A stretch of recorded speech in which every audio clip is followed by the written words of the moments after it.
Hello there everyone and welcome back. It's time to continue on with my run with the Imperial Navy, and we're face off against Orcs yet again. And interestingly enough, we're face off against the Bad Moons, I think they're called this time around.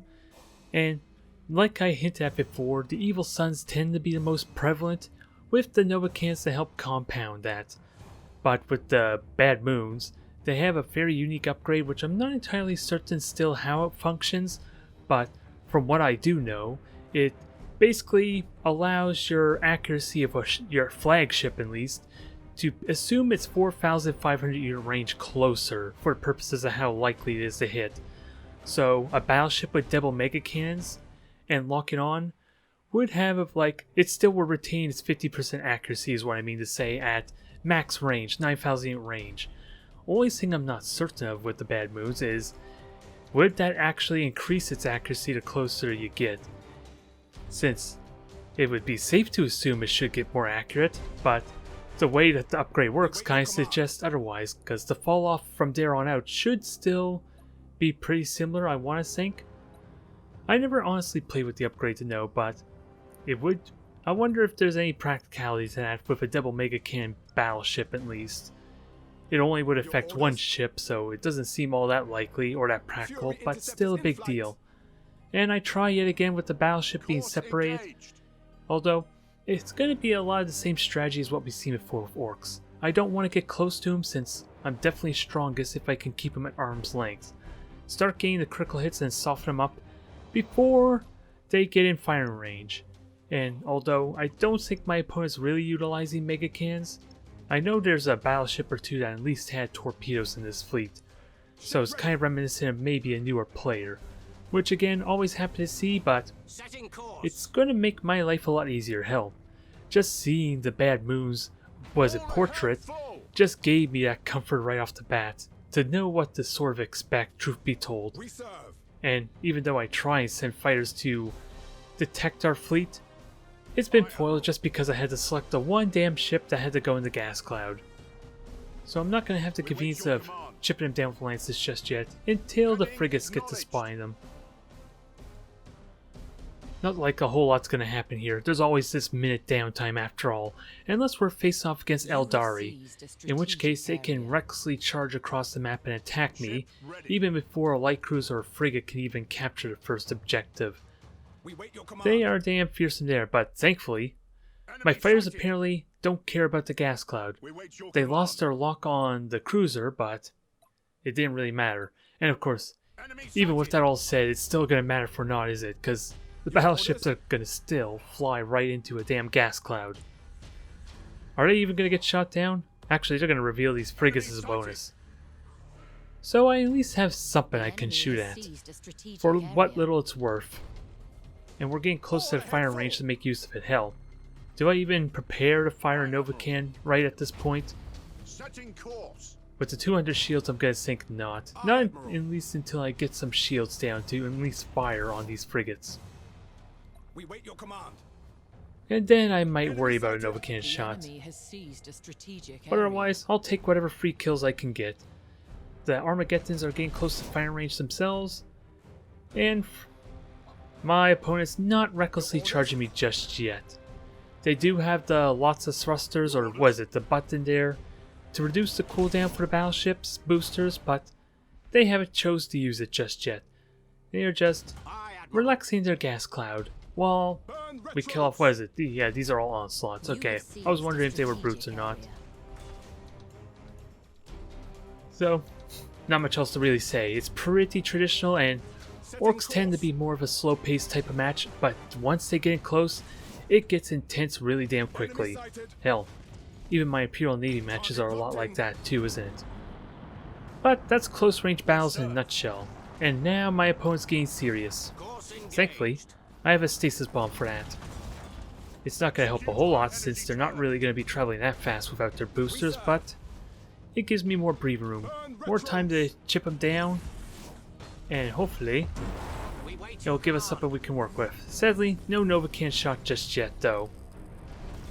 I'm still wondering if I shoot that Novacan shot earlier or not, or I'm just not comfortable with how close these ships can get. Because in all honesty, I think their boosters come back up just as the stasis bomb is about to expire. Since what, 10-second charge up on top of the 20-second duration? And with the lots of thrusters, that's very likely to happen. Thankfully though, the plasma bomb managed to hit before the supercharged void shield, so that could have been a really good way to negate the damage there. But they're getting closer to boosting. I'm trying to spread out the damage with this one dictator here, or at least Armageddon. That is what this movement's all for. But since I kind of held my position, we're going to be getting into close range engagement a lot sooner than I probably would expect. But at least the battleship is kind of drawing the fire right now. It's thankfully not getting hit by all these torpedoes, which is a big help. But that's going to change in a moment. We're going to have... Actually, he's probably going to dodge all but one. Hell, it dodged all of them, I think. So I was worried for nothing there in that exchange. But now, we're within the ideal range. Time to return the favor. And since we're seeing torpedoes and not mega cannons, this is a lot more comfortable until they connect with those boarding torpedoes. That might change this dynamic quite significantly, because orc boarding can be pretty damn powerful, as I think we're going to see momentarily here. What is it, one of these cruisers is going to have a whopping 20 boarding when these battleships get their hands on them? And the ramming is definitely going to be felt too, since I'm a little bit slower on the mark, getting my prow turned to them. Yep, this one cruiser is getting bored to hell right now. I would assume there's more. Actually, they're boring both my cruisers. Good God, 15 on one, 7 on the other. And that's... I think those 15 boarding is enough to just kill off the crew on its own, so that's where the cold arms comes in. And maybe 2/3 of the other crews that's limping right now. So while they may not have the firepower, if they can ever connect with those boarding torpedoes on top of regular boarding, that is a serious threat on my hands. I'm just thankful they're using battleships which don't have quite the mobility and turning speed necessary to pull off such a maneuver. Not at least reliably. And all these fire results are starting to show. They'll kill off the crew for me, maybe not doing out the boarding as much as I would have liked, but the fire results are really what makes this matchup relatively easy for me. There's still serious threat of losing a lot of my crew, so I'm thankful the cold arms did its thing. But even then, I'm gonna lose. Yeah, I'm gonna be in heavy casualty step on this one cruiser right now. And it's pretty much a sitting duck with its engines and torpedoes out of commission. And God knows what other critical hits it's gonna suffer right now. Generator and the deck. So this thing is all but useless. That was damn effective boarding there. It just took it a while to make the ship useless for my opponent. And in that time, I think we're getting close to this match being decided. Well, the disengagement kinda confirms that fact.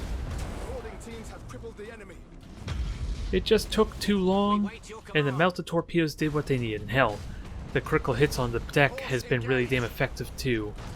Upon learning the dang looted ship trait that basically triples the chance of these orc ships getting critical hits. It definitely makes it unfortunate because morale is definitely a big issue already for the orcs, but when you can just destroy their deck to make it impossible for them to kill off their crew, that just compounds on that heavily. And just like the other matchups, even without the mega cannons, it's pretty down to a routine at this point, especially with the lance heavy type of fleet. If I had macro cannons, I probably wouldn't be nearly as effective at range.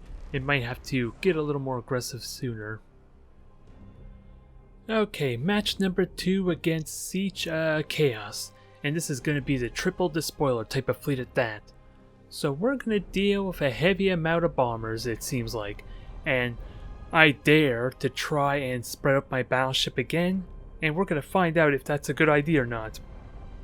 Considering the layout of the map kind of works in my opponent's advantage a tiny bit, since they do have a little bit of gas clouds to kind of hide in relatively easily. And hell, keep in mind, the fighters and bombers are also concealed inside the gas cloud, so long as they're flying through it, so it can make it difficult for me to actually know what ship they're going at until they're that much closer. And even though I do have a dictator to help stall, I feel like maybe I might be a bit slow to respond to that. I'm gonna have to check on that and see, but I contemplate on where to put the Apocalypse. I'm gonna be putting it through the middle, and it's gonna become the focus of the bombers at that. And with the lack of support of these other cruisers, it demonstrates why, when you're dealing with heavy ordnance and heavy seeker missiles or just torpedoes in general, why you want to be in a nice tight clump to at least have the point defense complement each other. But otherwise, this is my experimentation still, and the thought process of course was to try and maybe get to the gas cloud before any heavy amounts of bombers. It's not like I was oblivious to the fact that we may be dealing with carriers. You can even see right now, I assume these are more grand cruisers as opposed to battleships. Never mind. I was wondering if perhaps I was tipped off that these may have been battleships right off the bat and prioritized the generator. That doesn't seem to be the case. Since I know one of these matches so far I did prioritize the generator right away, and that changes it right there. And as you can see, I have no idea where the fighters are even going. And you think my battleship would be in good shape with how close I am to this gas cloud. Even before I saw the spoils, I was boosting towards it there. Understood. I think maybe it was the beacon that I wasn't prepared for. That's a possibility, but it's actually going towards the Armageddons, so that's not an issue, and truth be told. Oh, I think I know what happened. I burnt my combustion gauge out. I'm gonna have to check that when this Apocalypse Armageddon gets selected there, because this confirms that the bombers are coming towards the battleship. And no, it didn't burn its combustion gauge. Yeah, try as I might, they just got within sensor range. I wasn't completely oblivious this might happen, but I wasn't expecting that to happen. Losing half my health instantly to a bunch of the spoilers, good god. Okay, so now I don't feel as bad for misplaying this. Maybe I should have just been a little more aggressive boosting forward. Because again, the gas cloud did conceal where the bombers were going and I had no idea what they were prioritizing. Which is a little bit of what happened there. So now, I feel quite heavily on the back foot, I think it's safe to say. The battleship, which I keep talking about how it needs to draw all the fire and soak all the damage to really be useful, especially since it's more long-range oriented as well. And I don't think this is what I had in mind, safe to say. But my opponent's utilizing the gas cloud, they're trying to get what free shots they can in, but I am in scanner range to start revealing them. And with these cheap frigates, I'm actually going to easily be able to start taking out theirs as well. Since I can continue to fly on towards the battleships without really hindering my firepower. It just doesn't really matter now, and here comes the problem. More bombers, but this time I have a dictator kind of available. And this single-handedly justifies why I have the dictator in this fleet. Even if they get overwhelmed, the point defense, brace for impact, this helps a ton. And now it's time to return the favor for what happened to my Apocalypse. Because everything is all nice and clumped up for me. Do you know what that means?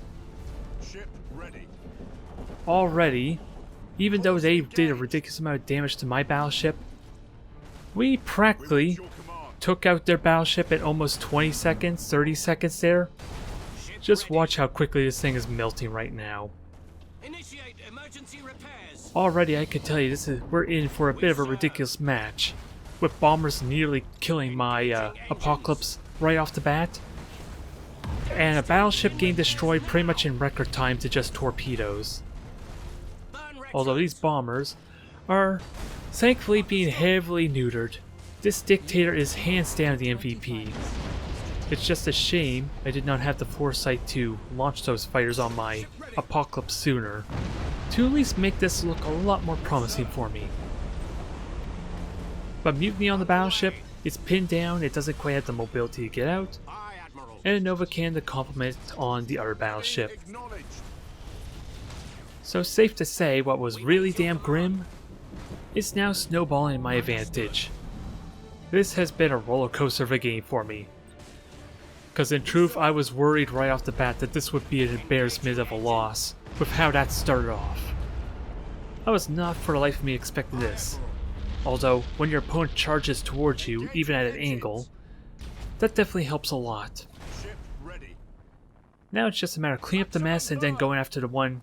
Is that a... No, that's a cruiser. I was wondering if maybe it was a Hellbringer. Nice, quick, brutal victory. Good God. And I don't want to repeat that anytime soon if I can at all help it.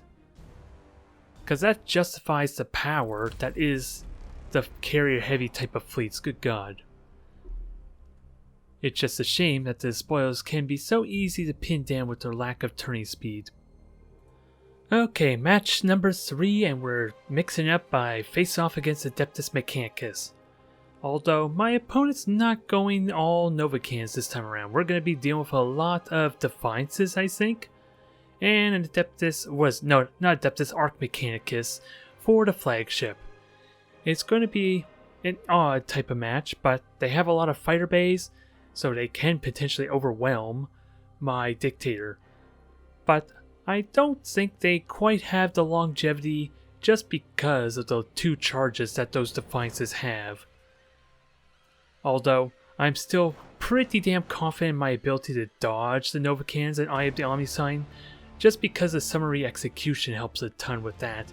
If I have to dodge multiple Novacan shots with my boosters, and really need to, I could just recharge them at the cost of a single crew to kind of evade the rest of them, as opposed to getting trapped in there. Although, the Apocalypse is a bit of a different story, isn't it? Just a slight little bit. But hey, that honestly helps with what I'm talking about with the Apocalypse trying to draw all their ire, draw all their fire. So in theory that helps me a lot. So long as I don't get stuck and getting shot at by a salvo of multiple Novacans as the Eye of the Omnisign falls off. That would be the exception there, maybe. But otherwise, I go in here not knowing what to really expect. I do prioritize the generator on the flagship, I think.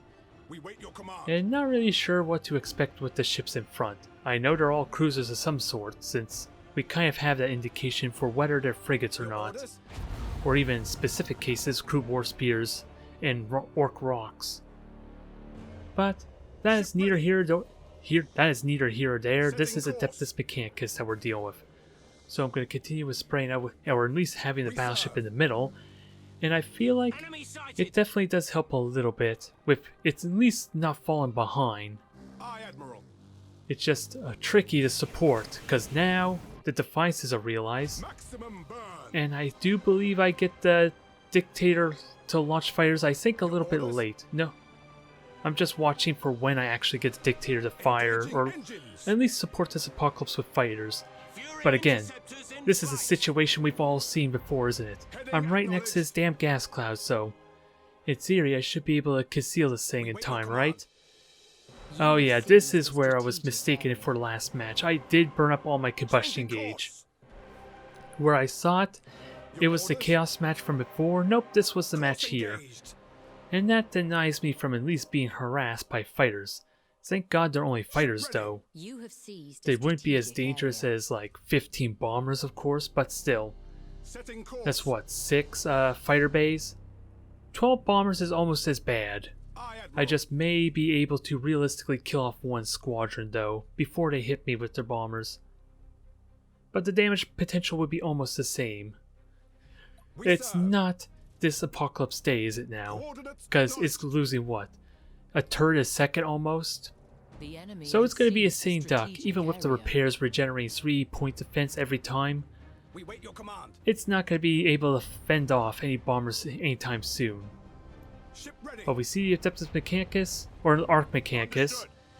I apologize for mixing up the Blessing of the Omnisign ship there, but we weathered the Novacan decently enough. I was just slow to notice it, alas. Which is why you need to pay attention to your own fleet a lot of the time when you face off against Adeptus Mechanicus. Since every second is crucial when those Novacans start firing, even if it's only a single one. That morale damage can add up when you compound it with Kulex's Assassin. But we force a response with the Nova Cannon, and his Arc Mechanicus is getting exceptionally close to my torpedoes. And I think really this is where the synergy, if utilized properly with the Nova Cannons and 4 torpedo cruisers, works out really well. Maybe I'm a little bit too far away, because my opponent can very easily dodge these, as they are kind of doing right now with the high energy turn. The enemy has seized a strategic area. But if I was a little bit closer, I would have nice torpedo salvos, and hell, I think that burning that high energy turn just used up all the combustion anyway. Maximum burn. So now they are in a prime position for me to fire an additional salvo at them.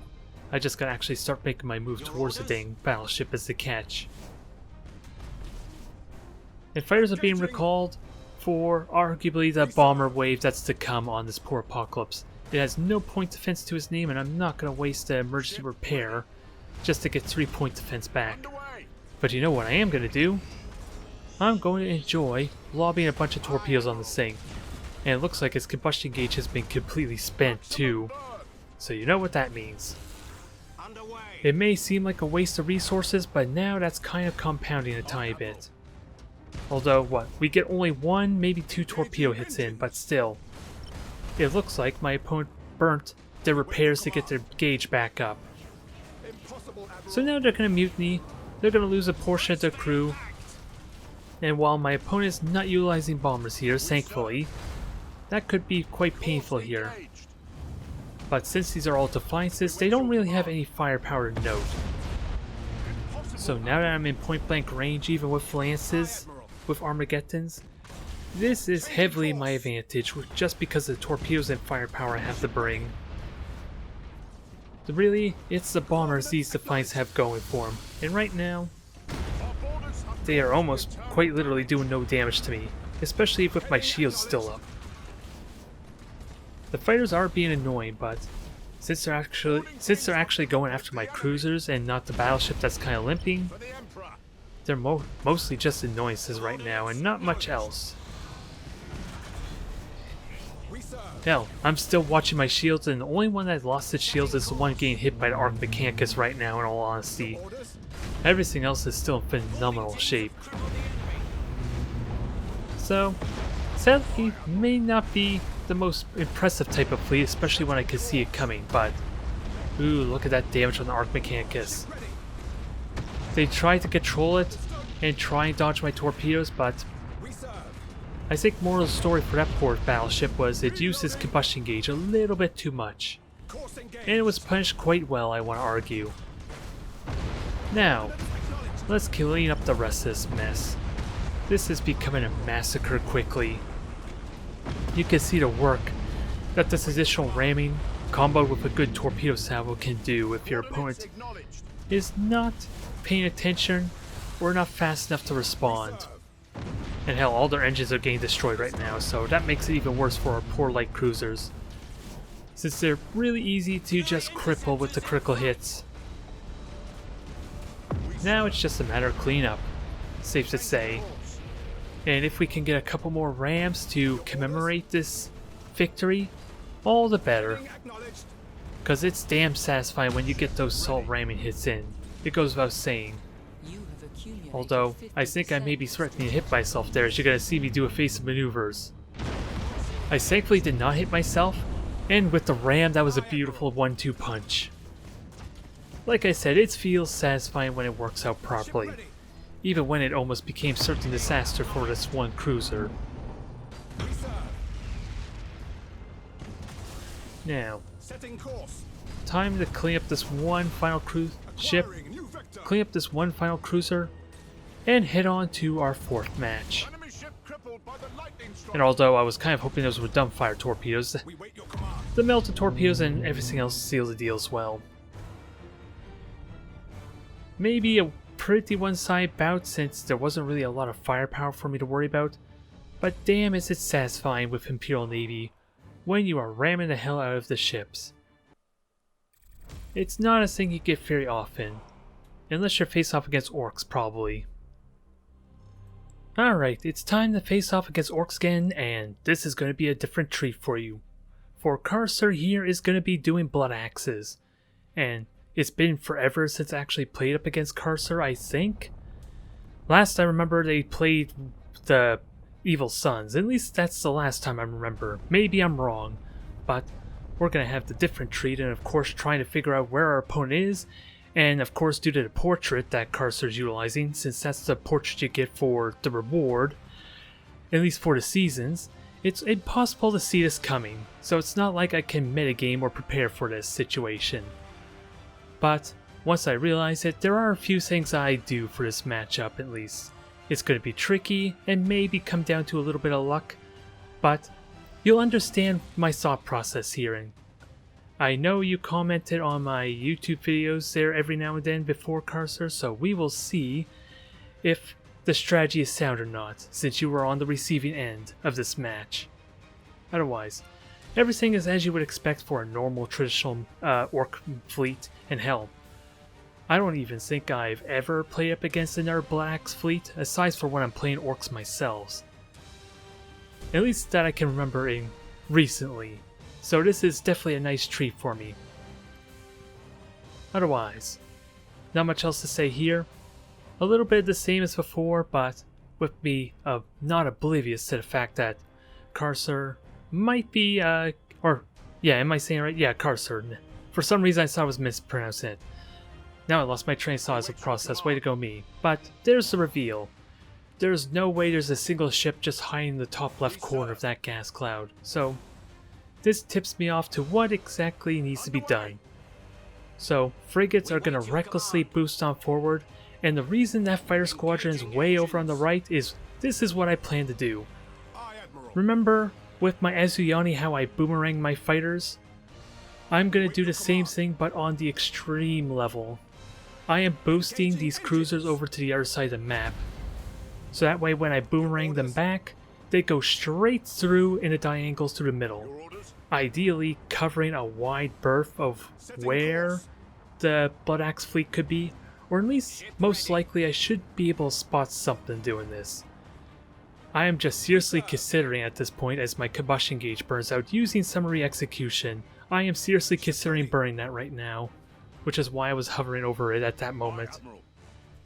But I'm going to try and boost across as much as I can as the fighters go over there. And why this is an important factor, because I just lucked out and spot Carcer's entire fleet over on the right side.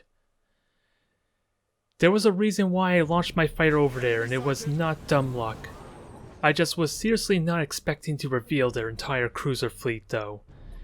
There may have been one or two I missed still, but considering they launched all their fighters and there were no silhouettes accompanying it, I think it's comfortable to say we spot almost everything, and these are all battle cruisers too, so they're a little more expensive and that helps justify it a tiny bit. Actually, I could be wrong.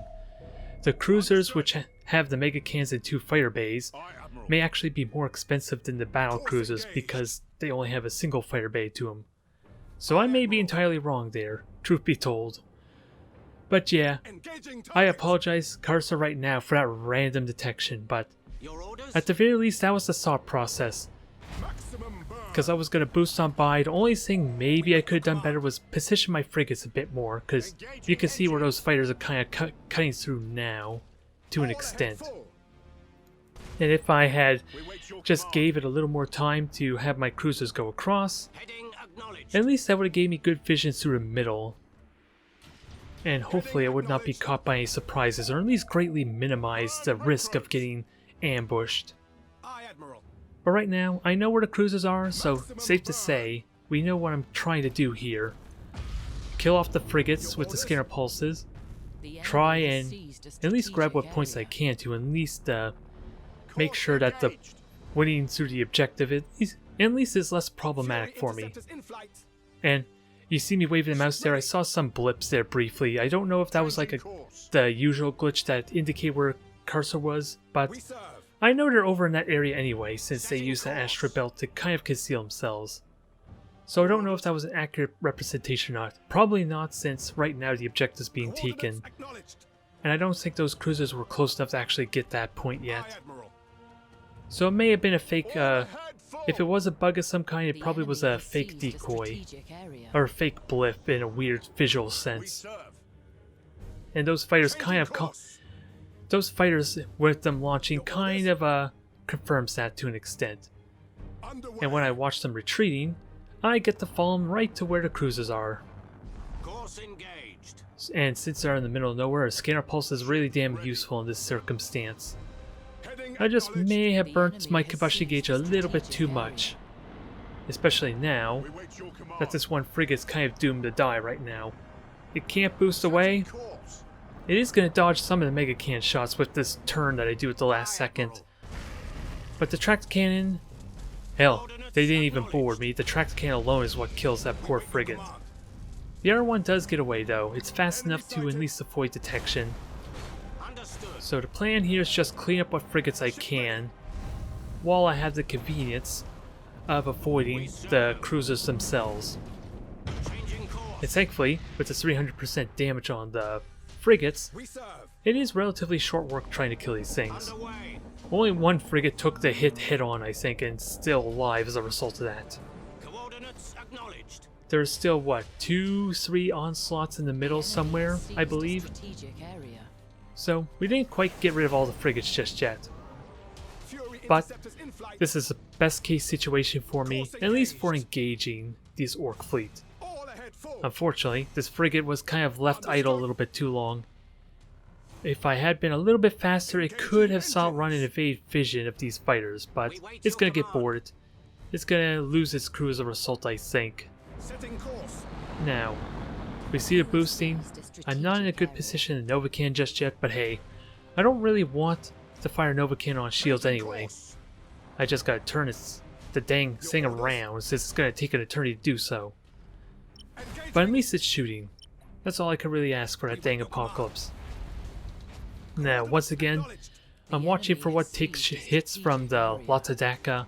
Try and minimize the chance of randomly losing my engines, since that's always a possibility, even with such weak firepower from the Daka itself. It could still screw me over with how aggressive Cursor has to be at this point. But at the very least, I like the strategy with trying to detect those ships, or at least give me that confidence of where I can go. Have the two frigates go to one side, their scanner pulses can be really damn good at spotting, and the fighters with that kind of boomerang motion should be really damn good in at least covering a lot of the arc there. So long as I position myself properly, that's the main thing. And while its track can is a little inconvenient, thankfully it doesn't ram my own ships. Now, Plasma Bomb, Nova Cannon, we got everything to launch on this thing right now. And so far these things are raining for a world of hurt. I don't know if Carcer burnt the rally or not, but I know the deck's gone the flagship. So this one cruiser should be able to fight maybe. More torpedoes to compound on that. And now we're back to what we've seen before with our Orc matchups. The idea is to try and have the prow soak as much damage as possible. Especially since my close range firepower is kind of lackluster, it helps encourage that fact with me doing ramming and torpedo runs anyway, as opposed to trying to get greedy with macro cannons to maximize my damage. Especially with this close of range where armor piercing ammo can be really prevalent and really damn impactful. But so far, with the flagship gone, everything's getting disorganized. It is, like I said, kind of a routine rhythm with orcs, at least with this type of fleet, since I have the superior range and firepower to kind of cripple them really damn well. Although, let's pay no attention to that terrible torpedo shot, shall we? Just erase it from your mind and just admire. At least the luck, maybe. I will accept that that was just a lucky break that I spotted the Blood Axe fleet. But hopefully you can admire the strategy behind it. It's just so... we need to play against more Tyranids, especially more Blood Axe fleets, because they're a lot more slower and don't really have the convenience of boosting like Tyranids do. So detect them it's a little bit different in that sense, especially since I won't have the beacon with the the reward portrait to kind of make that difficult to gauge too. So I was ill prepared for the Blood Axe stealth, the commando upgrade. We wait your command. but it worked out nicely. Whether it was from dumb luck or not, I couldn't tell you. I'll leave that to your assessment. Since I'm just trying to live right now, I'm trying to win and try and get to legend rank. I'm sure you can't fault me for that. Otherwise, what is it? Just the 2 frigates at this point I think I need to kill off. So, we'll be here for another moment, but I'm going to try and fix that in a moment. Or I'm going to try and fix that, especially with this boost that Cursor is doing for me. It opens up very nicely for a Novacan shot once I realize that I can get away with it. As you can see right now. And that should seal the deal. It won't kill off the second crew frigate until its shields go down, but it prompted the response. So, I'm just sad I don't get to see more Blood Axe type of fleets, but if I'm effective at revealing with spreading out my frigates and using the Dictator as well as it was that game, it's possible Blood Axes may not be all that fearsome. That's what I worry about, because that's kind of my favorite faction, or at least sub-faction anyway, of the Orc fleet. So if it's used against me, I may have as difficult a time. Good gods, Cursor, how many games of Orcs have you played? Just seeing that rank level just forces me to bow down to you right now.